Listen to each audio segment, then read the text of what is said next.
I think that you can smell it right away when someone's just trying to like manipulate you. It's like they'll chat it up, but then the second question is always something about like very sexual. Right. You know, it's like, Yeah. how was your day? And do you like to sit on faces? You know, like, and I'm like, where did that come from? Whoa.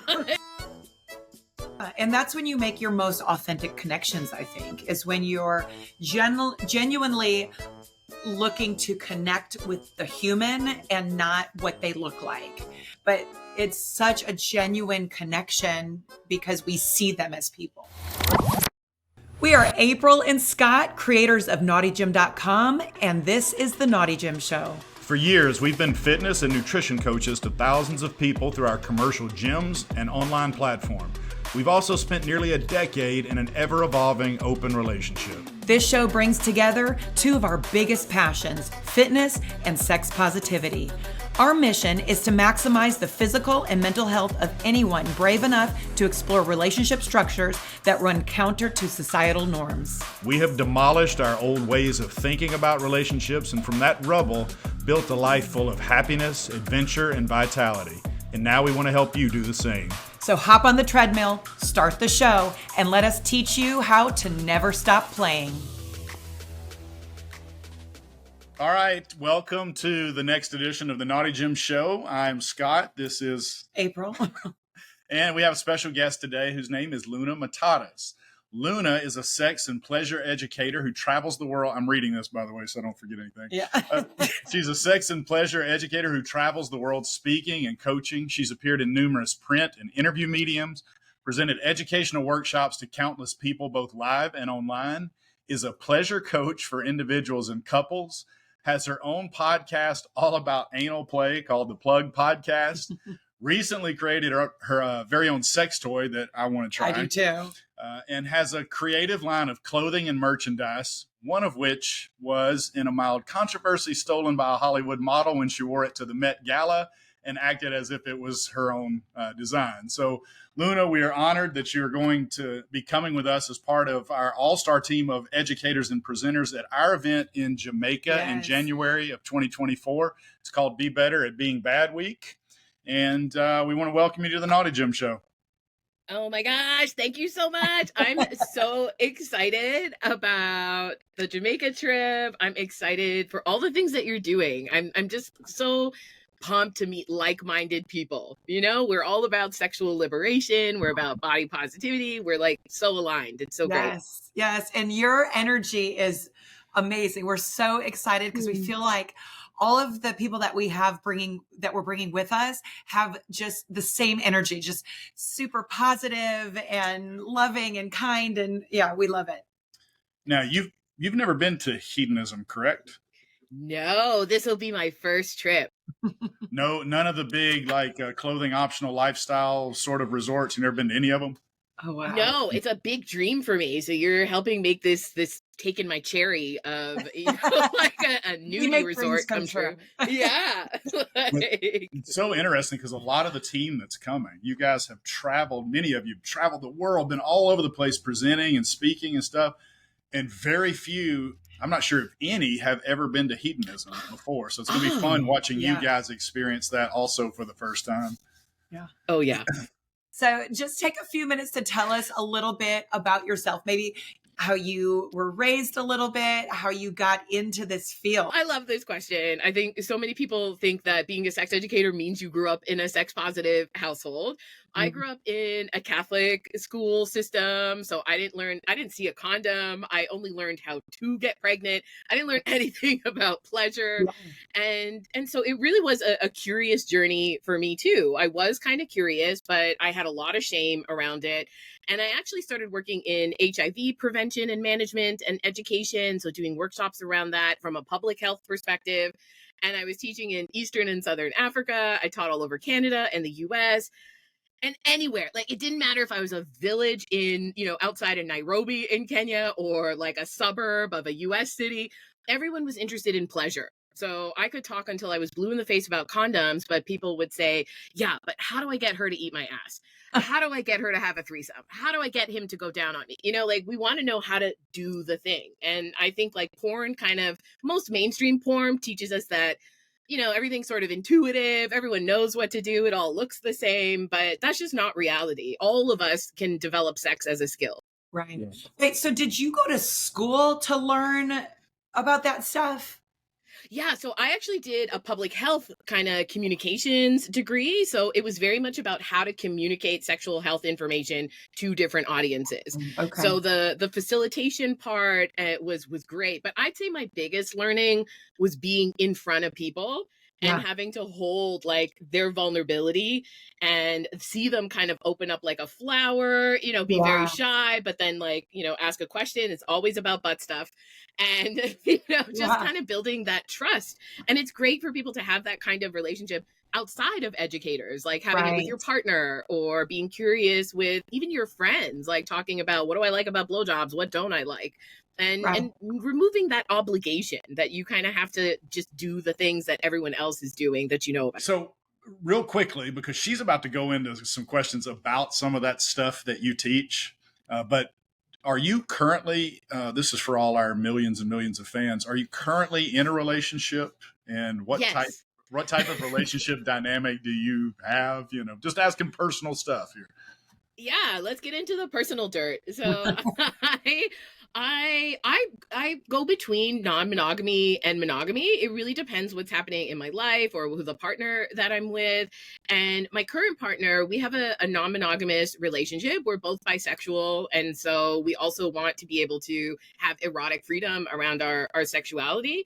But we do have a hierarchy. We have a primary kind of relationship with each other. And we go on separate dates. We haven't played together with anyone yet, but that's something that I love to do. My partner does too, but he's a little bit newer to stuff. So we're trying the kind of like, like you date, I date, and we keep each other informed. So very similar to when I'm watching your relationship evolve around non-monogamy. I'm like, yes, like that's what we're doing, or that's what we tried. Yeah. You do so many workshops. Like you are just like the guru of all things sexual, really. And so you have like eating pussy like a champ, seducing the butt, prostate play, plus size sexy skills, all about sex clubs. How did you become an expert at all of those things? Yeah, it's a good question. Like, how do you become a threesome teacher? Right, You have a lot of crappy threesomes. Yeah. So I kind of took all the things that I had learned in school and in the field around public health still very much apply to the way that I was teaching pleasure, but pleasure is way more nuanced. And so it's very much about this erotic empathy. So I had to learn from my own experiences. And I remember the first class that I started teaching and from other people. I mean, I take other people's classes all the time too, but my first one was how to have a threesome. And I literally had just had so many terrible threesomes. I ended up crying in the bathroom, or I felt rejected, or my partner wasn't attentive. We didn't have good communication. And I thought other people must be having this problem. And when I started to do research, there is a lot of information out there from people sharing their personal experiences. But the difference between sort of personal sharing, which is valuable, and educator sharing is that we take that information and then we digest it. And so we put it into context of experiences that other people can relate to. Anybody can relate to jealousy. Like we've all been jealous at some point of something.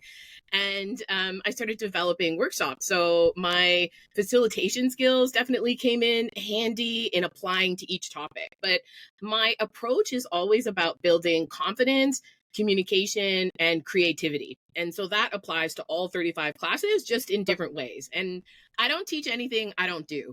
So, like I don't teach a class on like making tomato sauce because I don't know how to do that.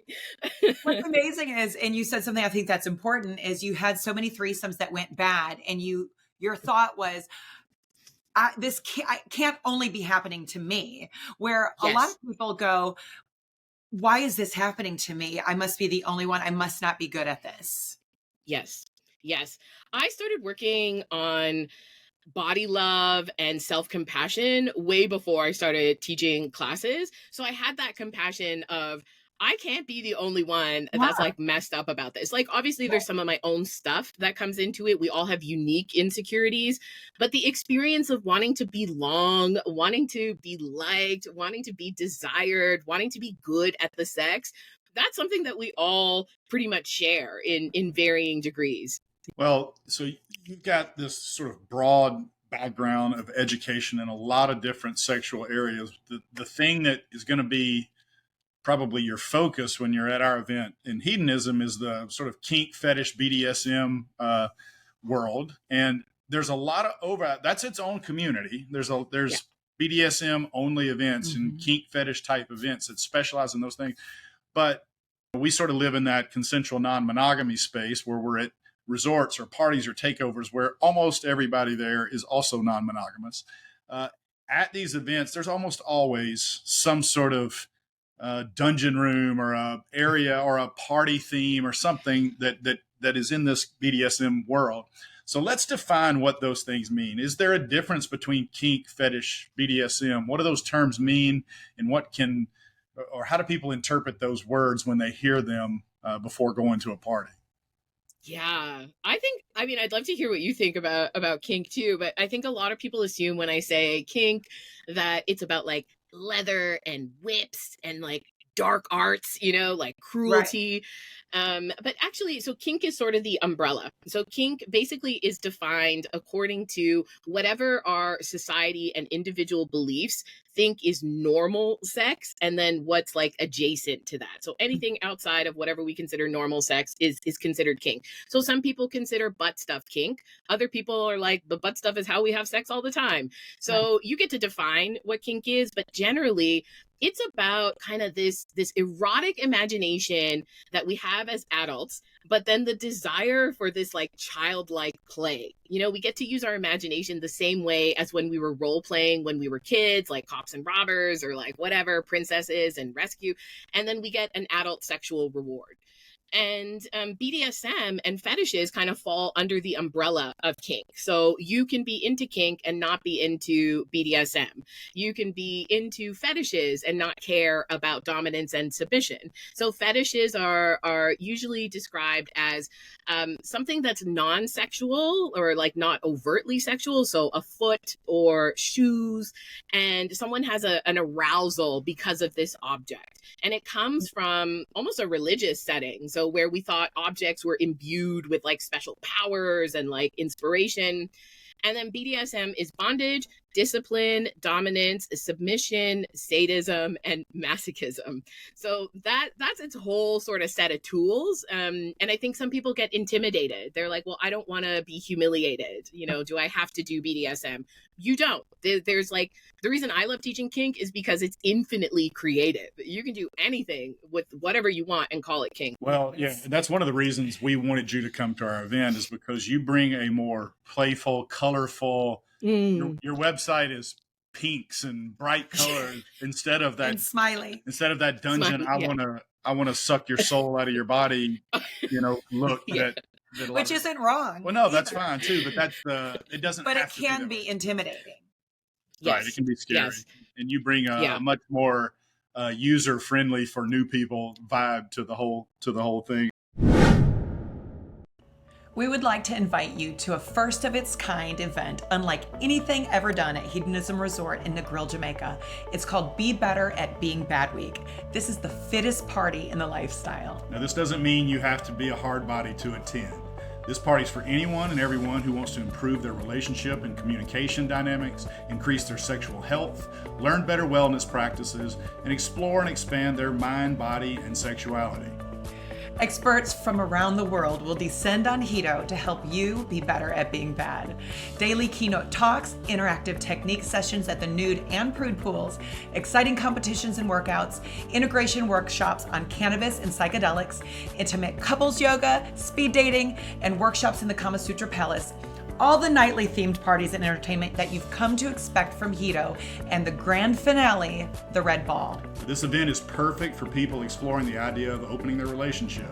Special sessions led by the Naughty Gym team of experts will guide you through various Q&A and orientation sessions to help you get to know your fellow attendees. Veterans of the lifestyle can expect all the same high-energy sexy parties and electrifying entertainment that made Hito famous, with a little extra flair from the Be Better at Being Bad team. Everyone will leave with a wealth of new tools and experiences curated by our all-star team of professionals designed to improve your journey through consensual non-monogamy. So what are you waiting for? Join us January 6th through the 13th of 2024 at Hedonism Resorts for Be Better at Being Bad Week, and get ready for the fittest party in the lifestyle. Which brings me to the point that I wanted to get to, is that for a lot of people, since it is considered abnormal, a lot of this stuff, there's a lot of shame that comes with it. They feel embarrassed. They don't want people to know about it. They hide it. Even though a lot of that stuff is becoming more mainstream now, there's still a lot of shame that goes along with it. And that's something you've done a lot of work with. So talk about how you work with people or help people through, if they're experiencing some shame because they have certain fetishes or kinks, how they move past that.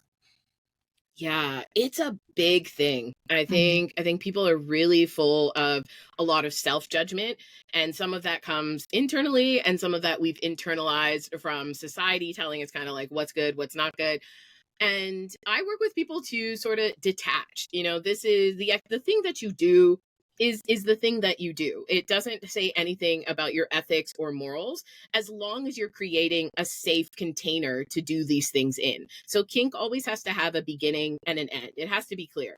And for a lot of people, the tools help them navigate the shame. Once they have support to build rituals, to communicate with their partner, to get techniques, then we start to ground in, okay, this is something that I'm doing. It's a vessel for more of me. So I can be someone who likes spanking someone, but that spanking is going to be different than if you spanked someone, because I'm going to channel my playfulness through it. I'm going to channel, probably adoration and worship through that spanking. Someone else might channel cruelty or pain or authority or discipline or something through that. So I think for many people, it's really about communication with the self and figuring out your fantasy beyond the activity. So why do you want to spank someone? How do you want them to feel? How do you want to feel when you're spanking someone? And most people get into it. They'll come to their partner and they'll be like, April, I want to pee on you. And, that's like a big thing for someone to hear who's never thought about peeing. With no primer. Yeah. We had a guy message her like 2 days ago wanted to know how much she would charge for a 5-minute video up close of her belly button. And she just offered, she said, I don't know, how much would you? I'm like, I don't know. I've never been asked that. That was literally my response. I was like, oh. So then he offered $15 and we said, no thanks. For a belly button? That's, no. But, everybody's got their one element of BDSM especially is this either giving or receiving of pain as pleasure. How does that work? Why does somebody have a fantasy of being hurt or feeling pain as an arousal stimulant, or on the flip side of that, giving it as part of their arousal? How does that emotionally work? Yeah, it's such a good question. It's one of the big things that so many people are confused about, because we have our day-to-day, right? And day-to-day, I'm not going to walk up to Scott and slap him in the face. Like it's not consensual. There's no context. There's no eroticism around it. So when we go into these spaces where we want to do things that might feel more taboo, they might be emotionally or physically painful, we're actually pivoting into another part of ourselves. And then that's where we build that container around where there's a clear in and there's a clear out. So for pain specifically, people physiologically, our body responds to pain in very similar ways that it responds to pleasure. So think about if you like getting, do you like the kind of soft Swedish massages, or do you like the deep tissue, like you almost come out? I figured. So you're like, hurt me. Yeah. Yeah. You're like bruised after on your forearms and So it's similar to that. Like they're both creating pleasure for the body, but the body responds more intensely in some people by responding with adrenaline, with endorphins, all the feel good chemicals from this external stimuli through spanking, slapping, whatever you're doing. So there is like a physical reward. And then the emotional reward is that, you know, it kind of goes with the theme at Hito that we're doing. It's like you're being a little bad, right? You're being kind of naughty. You're told not to hit people, not to be hit. And so there's a part of us that, what do we do with that? You know, we're told like not to do this, but it physiologically feels good. And so the role play around it is also very emotionally satisfying. It's like I get to experience this pain under controlled conditions. Right. So it's not chaos. It's not non-consensual. It doesn't have the same kind of experience as if it was happening outside of the bedroom. Right. I've heard some doms and subs talk about the sub going kind of almost into like a meditative state where it's almost that pain is euphoric. And so it has to be a safe space. And I like pain as far as like real deep massage and stuff like that, but I'm a real big baby. And so I could understand a little bit. I was getting a tattoo and it was like a 6-hour session. And I was working on breath work the whole time and kind of meditative. And I track like my stress levels and my breathing. And it was the lowest my stress level had been that 6 hours in like 2 weeks. Wow. It was just like zeroed out, no stress, just like totally meditative. But it was like, it was that breath work and going into that, even though it was incredibly painful, it was like 6 hours just flew by. Yeah, I believe it. I think that space that you're talking about, we call it like an altered state. Yeah. And it's not like you've left your body, but it's kind of a floaty state. You know, time might feel a little bit different. Your body, the edges of like life kind of soften. Right. And what you did with breath work is something that a lot of people do when they're receiving pain. They either use visualization, they use breath work, they use sensuality. I'm someone who I like giving pain more than I like receiving pain. And my whole vibe behind it is I like the power of it, that someone's trusting me to surrender in this space, and that I'm kind of a sensual sadist. So I want to hurt you so that I can kiss it better. I get like to be your world of like pain and pleasure. So it really depends. Some people like the feeling of being able to step into being a bully because we don't like, we're all capable of being a bully, but we lock it down for day to day. And so for someone who wants to receive that, it's an opportunity to play. It's an opportunity to kind of play with taboo emotions and feelings. Yeah. Well, and you mentioned the word trust. It's not as if in most of these situations, the person wanting to receive the pain or receive the punishment or whatever it is just going in there and saying, hey, do whatever you want to with me. Right. Although I'm sure there are some extreme cases where that happens. But usually there should always be a meeting beforehand and saying what I'm comfortable with, what I'm not comfortable with. And then it's the dominant person's job to stay within those boundaries and to try to reward that person within their preset safety zone, right? Otherwise, it's just now actual torture, and it's not a sexual thing anymore. Well, is it a common thing for people in like the sub and dom space? I mean, they typically have a relationship or some type of relationship with that person. It's not like they're just meeting somebody on field and like going and meeting up with somebody to be dominated for a night. I mean, that's typically not how that would work, right?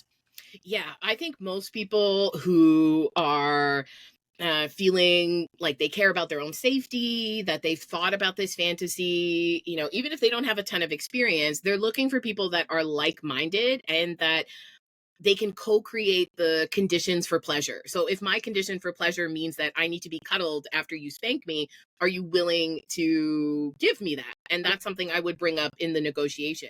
I do think, I mean, I'm on field and I see so many people that are like, I'm a dom, I'm going to come over and you're going to be my anal whore. And I'm like, what? Yeah, it's a little that too. And I'm like, whoa. Yeah, I'm like, you're confusing being dominant in an erotic consensual context with being domineering, you know, and domineering is not hot. Right. Yeah. and being an asshole. Right. Yeah. Not hot. We have, done some mild stuff, but I think people get worried sometimes that they think that if they want to experiment with some type of pain play or domination submissive, that it's going to be this extreme version of it. And it can be very, very mild. Yeah. Even just a mild one slap to the butt cheek is still considered BDSM, but that's just a very tame, mild version. And we probably all done that once, so yes, it can be whatever extreme you want, mild, wild, and you set the rules. Yes, that's so affirming for people. You set the rules. You get to decide what the intensity is like. And it's even from a perspective of confidence. If you come in your erotic scenario at like a level 10, where are you going to go for the next 2 hours or hour or whatever? So learning that ability to warm up emotionally and physically and being able to kind of have it on a spectrum is so much more effective. Like we don't have to come in with a lot of performance.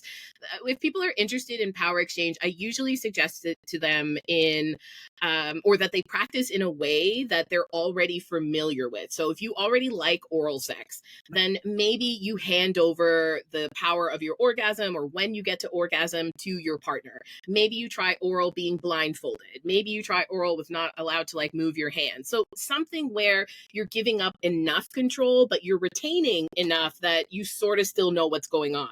And that's an easier way to ease into things. Yeah, that's a good point. It's not always about pain. It can be the temporary denial of pleasure, or it could be anything. It's a very interesting psychological part of sexuality is how almost anything can seem erotic to us under the right circumstances. Yeah. Yeah. Like, have you ever watched someone eat a really good, like, burger? It's like erotic, or like someone really enjoying their food. They're like, that's like an erotic experience too. It's not sexual. Yeah. They're like, yeah. Sometimes I think I do that sometimes. I think I would prefer. I think there are times where I would prefer a good burger. Yeah, totally. You're also a big advocate and lecturer about body positivity. Yeah. And we are too.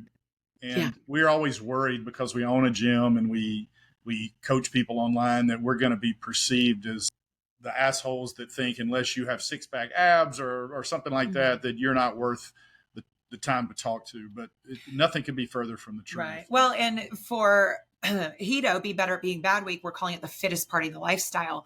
And we've had to explain that as this doesn't mean you have to look a certain way. This just means that you want to be open to grow as a human. You want to grow in your relationship, in your sexuality, with your partner, whatever that is for you, that you want to be fitter in that part of your life. Yeah. So talk about your work with body positivity and what that means for you. Yeah. Well, I love your approach. Like I wouldn't be going with you if I thought, that was your definition. I'm not a six-pack person. I'm a plus size fat person. And I think fitness, like hearing the way that you've talked about fitness, including things like erotic wellness, including things like sexual exploration and adventure, like keeping it fresh. I wish more people talked about it like that. I think sex gets kind of pushed into the shadows, but actually, working on things like my erotic creativity and confidence, it made me stand a little bit taller because you're more in touch with parts of yourself, right? You're more integrated, you're less judgmental. And so my work, actually, I didn't set out to do body positive work, but I just got this feedback from people that were so happy to see somebody that looks like me and that I'm having pleasure. I'm having a great time. And because of censorship, because of media, we often don't see a diversity of bodies. And so everyone feels that the people with six packs are having more orgasms than the people with tummies, which is not, it's so far from, that's just media stuff that we've been sold. It does not serve us. And so I want people to be excited and accepting of the bodies that they're in and open to growth and change. You get to do whatever you want to do with your body. So for me, it's about autonomy. It's about liberation. And it's about like not letting other people's voices and opinions about your body get in the way of your pleasure. So I'd be having sex with people, I'd be feeling so good, and then I would catch a glimpse of like, oh, my arm is jiggly. And it would kill my pleasure. And now it doesn't. So we Yeah. can unlearn a lot of that stuff. I'm like, yeah, my jiggly arm is here while I'm having an orgasm. Great. You know. And I still feel amazing, right? Yes, absolutely. Well, so the week we'll be in Hito, and we'll all be there together. We've got the whole resort. Part of that resort is clothing optional, and another small part of it is clothing or nude mandatory. Nude mandatory. And so for people that are uncomfortable with being forced to be naked, they have a huge part of the resort. They don't have to be if they don't want to be. But that has been a concern that when a lot of people have messaged us is like, oh God, I've never been to anything like this. Do I have to be naked in front of people? How do you get over these fears of being naked? I have stretch marks. I have surgery scars. I have this. I feel like I'm overweight. What would you tell a person like that who obviously wants to experience the freedom of being nude in front of others, but is terrified of how they look or of being judged about how they look? Oh my gosh. First, I would tell them that almost everybody has something about their body that they're feeling wonky about, something like we all have I've had stretch marks since I was like 13. Same. Like, yeah. right? I didn't even know they were a problem until somebody pointed them out. Yeah. I think baby steps is really helpful for people that are feeling like that. Like you have the opportunity to stay on the clothing optional side and even just practice like decorating your nakedness, like wear a color of bathing suit or shorts like you really like. It doesn't always have to be about nudity in order to feel confident. It can absolutely be about, just like seeing your appearance as something that you don't have to hide, but instead you can decorate and you can feel like as a form of expression. So maybe you're going to wear something that's really interesting for people to talk to you about. I think it also helps to do a little bit of what I like to call mirror work. And so before I left the house, I would always, kind of body check. I was like, oh, this makes my boobs look saggy or my tummy shows in this. And now if I start doing that in the mirror, I catch my gaze and I just wish myself a good fucking day. And then I'm like, bye, we got to go, because it's so easy to go down that tunnel. Yeah. And I used to change my outfit 6 times. Sometimes I wouldn't go anymore where I was going. So we want to stop that thought tornado that happens when we feel insecure. Yeah, that's so good. And, I don't know if men are like this, but most women have been doing that since they were little girls. And I can remember, I've had cellulite since I was probably 11 or 12. Yeah. Somebody pointed it out. And since that time, I was so hyper focused on those dimples. And I would spend hours in my room in front of a mirror dissecting my body. And so it's easy to get into that pattern. That narrative of, oh, that's fat, but they're going to see that and change your outfit. And I'm not going. I've done that. Like, fuck it. I'm not going. I don't like it. Yeah. I don't have anything to wear that looks good, and it's not about that because nobody else is going to see what you see. And so if we can start changing that narrative and maybe, like you said, do an exercise where once you catch those negative thoughts, you can go, fuck it. You're beautiful. Get out the door. Yes. Guys have some of these insecurities too, but it starts first and foremost with how we feel about the size of our penis. Right. Well, yeah, for sure. Well, especially going to a place where you're going to be naked in front of people. Yeah. You're not walking around with a heart on. Right. And so it's going to be a normal size penis. Yes. And I want to tell men who are like listening and they're worried about their penis size is that, society has done you a disservice too. Like telling you that your penis and your erection is the only thing that you bring to sex is such garbage. And we're all going to have to come into relationship with our bodies over and over again. So postpartum, medication changes, erectile dysfunction. If you're not Jennifer Lopez, you are aging, so like we're always going to have to like continually accept this body over and over again. Yeah, that's good. That's good. And one of the things we've talked about a lot is you do, when you first meet somebody, the first thing you see, your first interaction with them is what you see. Yes. And we all inevitably make some sort of snap judgment about that person and how we feel about them and our attraction level to them. But that instantly begins to change your view of them. You start to see through a different lens the minute you start engaging in a real conversation with them. And there have been numerous times, and this works both ways, that we were initially attracted to somebody physically from across the pool, and then we got into a 5-minute conversation with them and we couldn't wait to get back to the other side of the pool. Or and vice versa. Yeah, we saw somebody that we didn't feel like we had an initial attraction to, and then 2 days later at the same event, we actually get into a conversation with them and we go, oh my goodness, how quick, where's the nearest playroom? These people are so sexy, and it's about your confidence, your energy, your personality. That makes such a huge difference. And the problem is, when you are hung up on the insecurities about how you look, it is so much harder to project that beautiful personality that's inside you, because you can't stop thinking about, oh, I have this roll on my belly right here. And so now you've also presented a less than ideal presentation of yourself and your personality to people you would have an attraction to. Yeah. Oh my gosh. I'm so glad you shared that story. I think people don't realize that that's how it happens, is that attraction. Yeah. Okay. Like we kind of see physical attraction, but attraction is also interpersonal. Right. I mean, if you're just fucking with bodies, that's limiting. You can do that, but it's not the full range of experience. And so as I've gotten older, I've also tried to be more attracted to interpersonal stuff and really wipe out a lot of the things that we've been taught are attractive. So that men have to be super tall and that women have to have this kind of proportion and this. And I'm like, really, what if I went out with someone who was 5'4"? I'm 5'7". So what is that person, automatically going to not be pleasurable or a good partner? Yeah. Right. So it's really, once we start to even check our own assumptions around attraction, it really helps open up more pleasure possibilities. Right. For sure. 100%. Yeah. They need to spend more time developing themselves as a person, and maybe, I'm saying this as an exercise coach, less time in the gym. Yeah. There should be a special gym for like personality. Right. That's what we need in part of knowledge. We need a personality coaching. Personality fitness or something. Yeah, because everybody is unattracted to that person with the 6-pack abs that knows they have 6-pack abs. That personality type. It is the worst. Oh, goodness. And, we're coaching people to try if Scott had 6-pack abs, he'd be that person. Let's be honest. That is now 2 days in a row. Talk about you.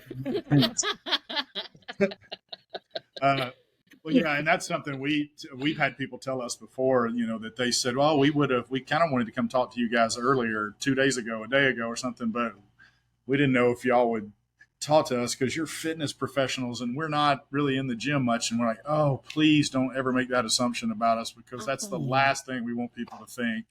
We're just here to help if somebody wants help from us, and it's not about being some kind of super fit individual. Oh, I'm so glad people can hear that from you, because I'm sure there's like a level of intimidation because of what you do and what your work is. And really, you're also people that are dynamic and complicated. And, there's different things that, like, I think about the times where I was attracted to somebody's really cute laugh. Yeah. And I didn't know until they laughed. I was just kind of being friendly. And I'm like, oh my God, that's adorable. And so we can develop attraction. Yeah. Absolutely. Well, and we all make this mistake. Like if I look at a guy that is built better than me, I assume that he has no reason to feel insecure about the way he looks. Look at that guy. If I look like him, I'd be naked at Walmart. But if somebody's on the other side, like if I look at a guy who's not as fit as me, I can be very empathetic to him. I can say, well, look, I understand why he has issues because I have my own. And so we're always empathetic to people that we make that snap judgment that they don't look as good as us. But we have much more trouble being empathetic to people to the other side of us that look better. And the reality is, the reality is we all have our insecurities and we all focus. I know that when I'm walking around that nude pool at Hito, I'm constantly thinking about the parts of my body that I think look the worst. Yeah. That's just ridiculous. Until I get enough alcohol in my system, then I don't care. Then you're good to go. That's right. I get that liquid courage. But I love that because it really, whenever I teach people about sex clubs or being in swingers environments, I often tell them to not just talk to the people that they think are most attractive, like start up conversations with people you actually aren't attracted to and Yeah. practice getting friendly, practice being personable so you can connect better with whoever you end up playing with. But I think there's this big intimidation when you look at a website and it looks like all the same type of people and you're like, I don't fit in there. Who's going to want to play with me? And in reality, it's just not true. It's not true. You're all sharing an experience of being at Hito or sex club. Yeah. And that's when you make your most authentic connections, I think, is when you're genuinely looking to connect with the human and not what they look like. I mean, we've met some of our absolute best friends that way, and some we play with, some we don't. But it's such a genuine connection because we see them as people. Yeah, it's so much easier to make a connection that ultimately leads to playing if you start that conversation actually trying to connect with them. But if you go up to that conversation going, all right, what do I need to say to get this person in the bedroom? Because I think they're hot. Right. It is so difficult because they're going to pick up on that. And that's not what this is about. It's about finding people that you do have that chemistry and connection with. And if you go into a conversation with no expectation and just trying to find out who that person is, it's so much easier to make those connections. That is such a good tip. Yeah, I think that you can smell it right away when someone's just trying to like manipulate you. It's like they'll chat it up, but then the second question is always something about like very sexual. Right. You know, it's like, how was your day? And do you like to sit on faces? You know, like, and I'm like, where did that come from? Whoa. You gotta dodge those questions. That needs to be like question 6. Yeah, 6 is maybe reasonable. Maybe 5. Yeah. It just depends on how it's going. So I want to know, of all the workshops that you teach, do you have a favorite one that you just love teaching? Oh, good question. Oh my God. It's so hard to play favorites, but yeah, Eat Pussy Like a Champ. Eat Pussy Like a Champ is my favorite class. All right, so when you're teaching that, is it like mostly guys in there or mostly women typically? Or is it different? You know, I don't know anymore because everyone's online. So I definitely have more male names signing up for my classes than I did when I was in person. Okay. I think there was a big barrier unless your partner dragged you to the class. You know, you're not kind of coming on your own to develop your skills. So I think virtual has made it way more accessible for men to participate in classes.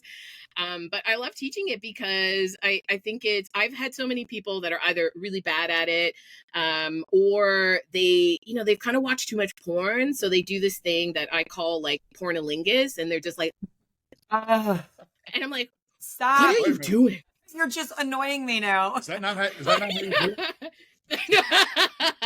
Scott's like, wait, that's my move. You're going to do that workshop at Hito for us, right? Yes, absolutely. We both need to go to that class. Yeah. Well, I went to so many classes and I picked up skills and I developed my own because I didn't discover my bisexuality until my 30s. Yeah. So I didn't know how to eat pussy. I was in a threesome being like, can you tell me what you like? You know, and I didn't know what to do. Yeah. But, I'm like, I know how I like it, but every pussy is different. Different. Yeah, exactly. Well, and for guys, you know, sometimes it's hard for us to take instruction because it's almost as if we're admitting we don't know what we're doing. And I like to think that I'm good at it, but there's, even if you are good at it, even if I was great at it, there's always things you can learn to be better. And why not do that? Why not put another tool in your toolbox that'll make her eyes roll back in her head? Yeah. So I'm coming. Yeah, I agree. Okay. All right. You're coming and coming. Okay. And so am I. Yeah. So is April. I love it because the blowjob classes are so popular. Yeah. And when I started teaching Eat Pussy Like a Champ, there was definitely a vacuum of people want cunnilingus skills. They want oral sex skills, but it was way more that women were more likely to go get skills and then come home. Right. Whereas, like you said, there's this pressure on men to perform. So to be like good at the thing. Whereas I feel as a sexually confident person, I don't go in thinking I'm going to be the best or the worst. I go in being like, okay, let's get curious about what's going to work for you today. And here are all my tools, you know? And so that's like a way more, it's an easier place to feel confident from, is that I don't have to be the best. I need to be the best that you want. Like, how do you want to do it? Yeah, that's good. That's good. It's going to be so much fun. The people that are coming to this event, you and I know your good friend Ashley, and there's going to be so much for everybody. Even the new people are going to learn new things with no pressure. They can stay away from the wilder stuff if they want and just experience it their way. Or for the veterans, they can get as crazy as they want, and they've got all these educators around to help them out. I did want to ask the question though briefly, and I know you've probably told the story a million times, about the little scandal that happened, because I want to hear this story. You have this great line of merchandise, t-shirts and other types of merchandise. And I assume the most popular phrase that you coined was the peg the patriarchy phrase, which is a fantastic t-shirt or phrase in and of itself. But a model, and I don't remember her name, wore like a straitjacket or something that she wore at the Met Gala and tried to pawn it off as if it was her idea. And this was something you've had trademarked for years prior to that, correct? How recent was this? This was, she did it in 2021. Oh, wow. And it was, Christian Dior had created the vest for her. And when asked about Peg the Patriarchy, instead of saying, oh yeah, like this woman in Toronto created it and I get to wear it, that would have even been better. Right. She pretended like she came up with it and then gave it a meaning that actually isn't the meaning. She was kind of like, it's stick it to the man. And my Peg the Patriarchy has nothing to do with men. It very much, patriarchy hurts us all. Right. And so it's very much about subversion. And so subversion is really taking something and then flipping it on its head. And so the patriarchy is all about that penetration is power, that only people with vulvas get penetrated. And that's just not true. Like we all have an anus, we all, it's a great gender equalizer. And so when I created it, it was kind of a cheeky phrase on fuck the patriarchy. It was like, no, actually fuck is still kind of doing what patriarchy does. Right. But pegging is like, pegging has to be consensual or it's not pegging. So it's very much about like, let's flip all these scripts that actually don't serve our pleasure and let's reclaim what pleasure we want outside of this system, outside of the norms, outside of the whatever. So it was a big thing for me because I think I was teaching a BDSM class, and when it finished, I went on Twitter and I just had like a million mentions and I was like, I'm not that big of a deal. What happened? and I saw this and my first reaction was, wow, like I'm at the Met Gala. And then I was like, wait a minute, I'm not, and I have such a great fan base and people are so tired of like rich celebrities stealing shit from artists that so many people helped bring up my name in these conversations. So I think I won the internet. I think that if you Google it, you will find like all these edits about, well, she did steal this from this queer woman of color in Toronto. So it really helped. Yeah, it was really fun. I'm definitely going to bring you Peg the Patriarchy shirts. You need to have one. Yeah. Did the woman, the model, whatever her name was, did she ever apologize for this? No, it was very much like a David and Goliath situation. So they kind of just waited for it to die down. It took about a week for it to leave the media and she never responded. Dior never responded. And even though I have a trademark, I don't have a legal team. So it's not like I can fight the trademark. I'm just a small artist educator. So I think a lot of people were like, well, take them to court, but it's Dior. Right. Yeah. Let me take Dior to court. Like, so for me, I just kind of rode what I got from it, which was a whole new community of people and like love for Peg the Patriarchy in ways that people wouldn't have found it. That's fantastic. So you turned a negative into a positive. Yeah, absolutely. Yeah. But I celebrate it every year. I have it in my calendar that today was the day that Dior plagiarized me. Well, so how is the so you also created a new butt plug. I don't know if there may be a better name. Prostate. Better name for it, but it looks fantastic. And because we do play with that. I'm bisexual as well, and so there's elements to that are a little bit different. It's got ribs as it moves down, which is where the initial pleasure maybe comes from, is that initial entry. But this, you're going to feel that bump. Okay, I'm getting too graphic. He's turning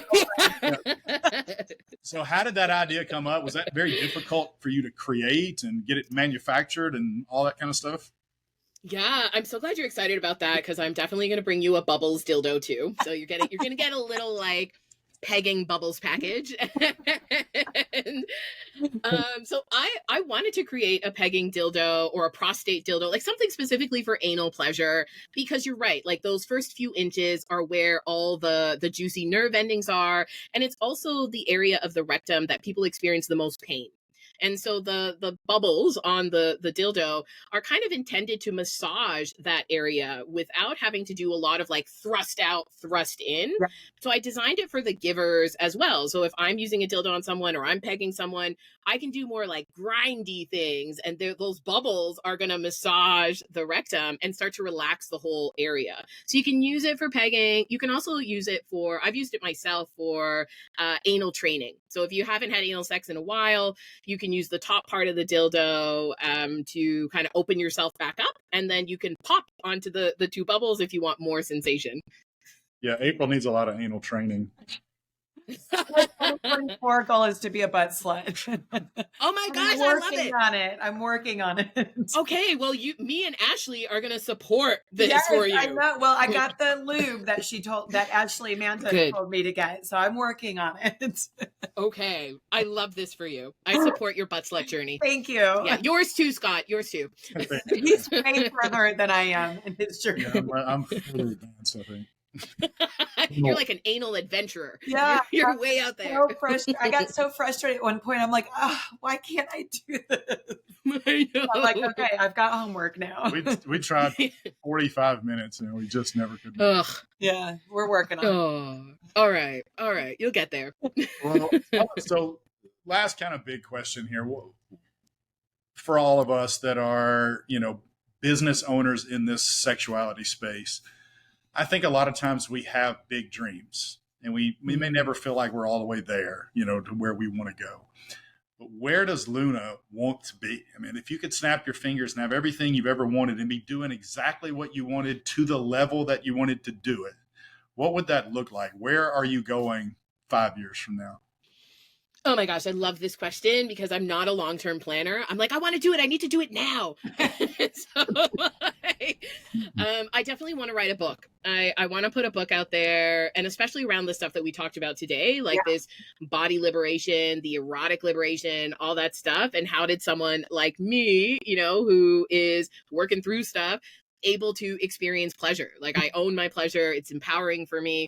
I definitely want to do more retreats especially with women. I'd love to take women who maybe don't have friends that are sex positive. Maybe they're single. Maybe they've got a partner that's not interested, and put them in a space where we can create community. I think it's so empowering to reflect back that inspiration to each other and support each other's journey.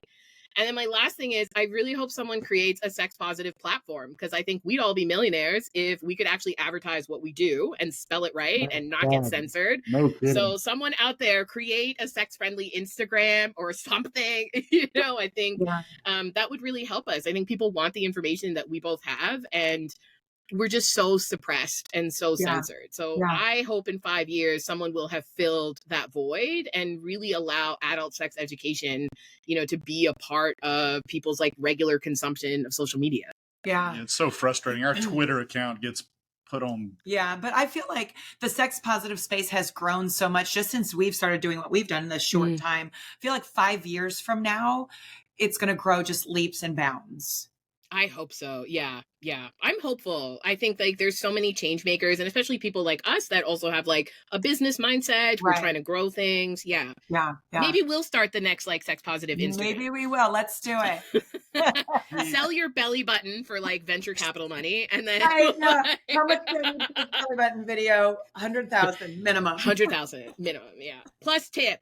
Yeah. Right. Well, so I don't have an OnlyFans, so it's when somebody sends me stuff like that, I'm like, I have no idea. I don't know. For free? I don't know. Like, it's also a little scary for us because we are public and out there. It's not hard to find us and where we live. And so you start engaging with people, you don't know. Maybe this is a person with a genuine belly button fetish, or maybe this is a serial killer that wants to cut her belly button out of her stomach. Oh, God.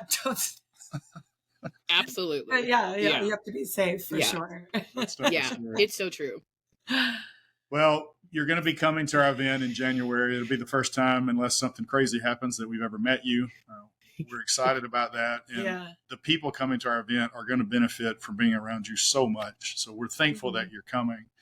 Tell everybody where they can find out more about you and all the stuff. Yeah. And if you have any upcoming workshops that they can sign up for, let us know what those are and where they can sign up. Ooh, yes. Well, you can find me on my website at lunamatatas.com. It's like Hakuna Matatas, but Luna Matatas. And my Instagram is pretty up to date. That's where I do most of my social media. And upcoming, I'm actually going to be in the US twice this year. I'll be in Atlanta at a sex conference in September, and I will be in Portland in October. I'm doing a weekend kink intensive. So if you're someone that's like, I don't know anything about kink, we're putting you in a dungeon. We're teaching you things for the weekend. We're locking the door on the dungeon. Well, what's the thing in Atlanta? That's near us. Oh, it is? Okay, yeah. I forgot.